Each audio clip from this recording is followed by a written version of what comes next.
जैसे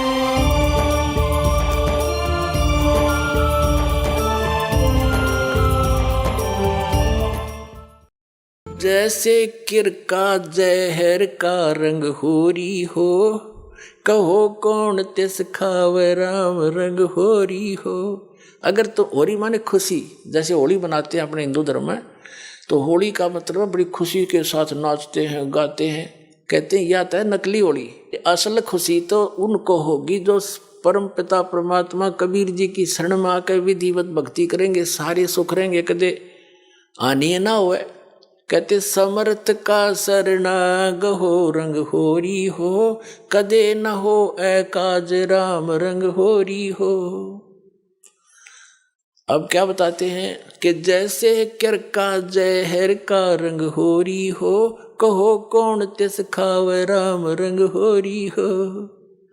जिसने परमात्मा की शरण में रहना है और राम रंग की होली खेलनी है, यानी सदा सुखी रहना है यहाँ भी और सतलोक जाकर, तो वो जैसे किरका जहर का कहीं पर विष का कण गिरा हो छोटा सा भी, और आपको पता है कि ये विष है, उस अधिक तो दूर की बात है, विष को खाना उस कण को भी नहीं खाएगा, उठाएगा वहां से और ऐसी जगह पृथ्वी में दबा कर आएगा किसी के ओर का हाथ ना लग जा, और हाथ धोएगा मिट्टी से, कदे इसका अंश मेरा ना छू जा किता है।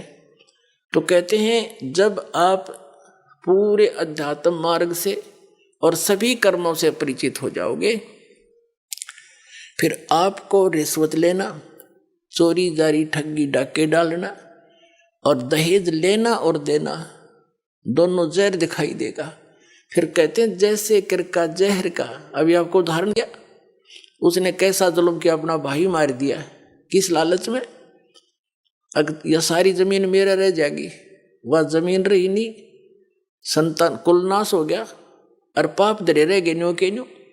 तो ये सचकर मान लिए, कोई वैसे सिंपल एग्जाम्पल मात्र नहीं है, ये गॉड गिवन ज्ञान है, उसके कबीर परमात्मा का बताया हुआ, आंखों देखा उन महापुरुषों का बताया।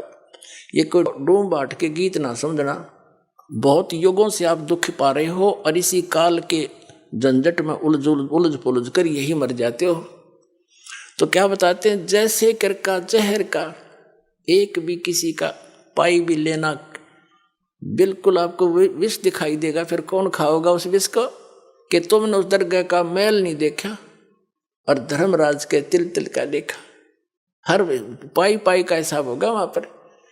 तो इसमें तो बहुत बड़ा बखेड़ा बन जाएगा आपके लिए। तो बुद्धिमान व्यक्ति फिर उसका निकट नहीं जा सकता। अबोध बालक जहर चाहे सारा खा जा, लेकिन ज्ञान होने के बाद व्यक्ति विष के निकट नहीं जाता। तो जब तक आप अबोध थे, खाते रहे विष, मरते रहे, गधे कुत्ते बनते रहे, ये विष है, ऐसे संकट भोगने पड़ते हैं अपने को। और जब बुद्धिमान हो गए वो तो इसका निकट भी ना आते। जैसे भक्ति के मार्ग में बहुत ही सीमित सामान लेकर चलना चाहिए। ये परमात्मा स्वयं आकर के भक्ति दृढ़ करते हैं कबीर परमेश्वर जी। सर नमस्कार। सत साहेब सर। सर क्या नाम है आपका? सर मेरा नाम सुरेश व्यास है। सुरेश जी कहाँ से आए हैं आप? सर मैं इंदौर एमपी से आया हूँ सर। सर मान लेते हैं कि आपको आध्यात्मिक ज्ञान हुआ, ज्ञान होने के साथ भी साधक ये चाहता है कि उनको आध्यात्मिक ज्ञान के साथ साथ शारीरिक लाभ भी मिले, मानसिक लाभ भी मिले, आर्थिक लाभ भी मिले। तो आपको संत रामपाल जी महाराज से जुड़ने के बाद क्या लाभ मिले? सर जिस वक्त मैंने नाम उपदेश लिया 6 सितंबर 2013 को, सर ये बिल्कुल सच कर मानिए कि मैं तो बरवाला आश्रम में ही था और वहीं से मुझे अपने फ़ायदे शुरू हो गए। मैं वहीं पे था और मैंने घर पे फ़ोन लगाया, फ़ोन पे जानकारी मिली कि मुझे गांव से जो अभी तक पैसा नहीं मिलता था खेती बाड़ी से, वो मुझे सहयोग राशि मिली और मैं बहुत प्रसन्न हो गया।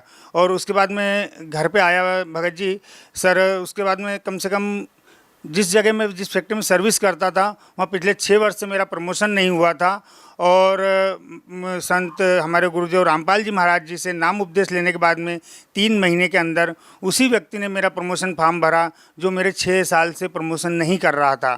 सर ये मुझे दूसरा बहुत बड़ा लाभ मिला जिसको प्राप्त करके मैं बहुत प्रसन्न हुआ, मेरे घर परिवार में भी सबको खुशी हुई। उसके बाद सर कि लगातार लाभ होते रहे, आर्थिक रूप से मेरे परिवार में जो मुझे तंगहाली चलती थी उसके बाद में मैं थोड़ा समृद्ध होने लगा, बच्चे सर्विस करने लग गए और बच्चों के लिए जो मैं संबंध के लिए शादी ब्याह के लिए भटक रहा था, परेशान हो रहा था पिछले 3-4 सालों से, तो मैंने परमात्मा संत रामपाल जी महाराज जी के चरणों में अरदास लगाई। संत रामपाल जी ने आशीर्वाद दिया कि जा हो जाएगा। सच कर मानिए सर कि उसके बाद में विदिन 6 महीने के अंदर दोनों बच्चों के संबंध हो गए और दोनों बच्चों का एक ही साल में बहुत अच्छे से संबंध हुआ, बहुत अच्छे से शादियां हुई, जो सब लोगों ने देखा और आश्चर्य किया। और लोगों ने मुझे बताया कि कुछ भी हो सुरेश जी, आप तो जिस गुरु जी के चरणों में गए थे आपके वहाँ से बहुत बड़े बड़े फायदे हो रहे हैं। सुरेश जी, सबसे आश्चर्यजनक बात पता है क्या है? जब हम संत रामपाल जी महाराज के अनुयायियों से बात करते हैं तो 80% लोगों ने ये कहा है कि जब से उन्होंने संत रामपाल जी महाराज से नाम दीक्षा ली है उन्होंने नशा छोड़ दिया है। 20% लोग नशा करते ही नहीं थे पहले से ही। क्या आप ये बात मानते हैं कि संत रामपाल जी महाराज से नाम दीक्षा लेने के बाद व्यक्ति नशा छोड़ देता है? बिल्कुल सर जी, बिल्कुल 101% में मानता हूँ। ये दास के साथ भी हुआ।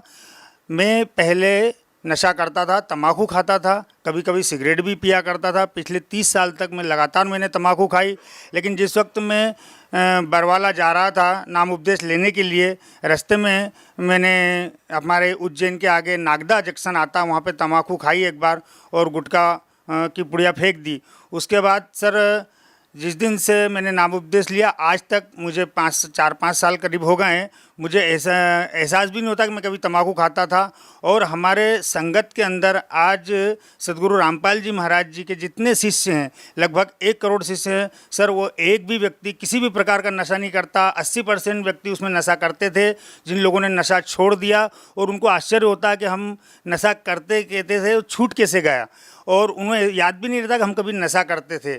और आज सर जी एक व्यक्ति की तम्बाकू छुड़ाने के लिए गवर्नमेंट ने लाखों प्रचार प्रसार किए, कई संतों ने किए, कई दवा दारू वेद हकीमों ने भी कोशिश की कि आप हम नशा छुड़वाते हैं, शराब का नशा छुड़वाते हैं, भंग तम्बाकू दारू का नशा छुड़वाते हैं, लेकिन इसके आज तक कोई रिजल्ट नहीं आया। लेकिन एक संत रामपाल जी महाराज हैं हमारे भारतवर्ष में कि उनकी संगत का एक भी सदस्य, एक भी शिष्य, चाहे वो बहन हो चाहे भाई हो, पहले जो नशा करते थे उनने सबने छोड़ दिया, जो नशा नहीं करते थे वो तो करते ही नहीं थे।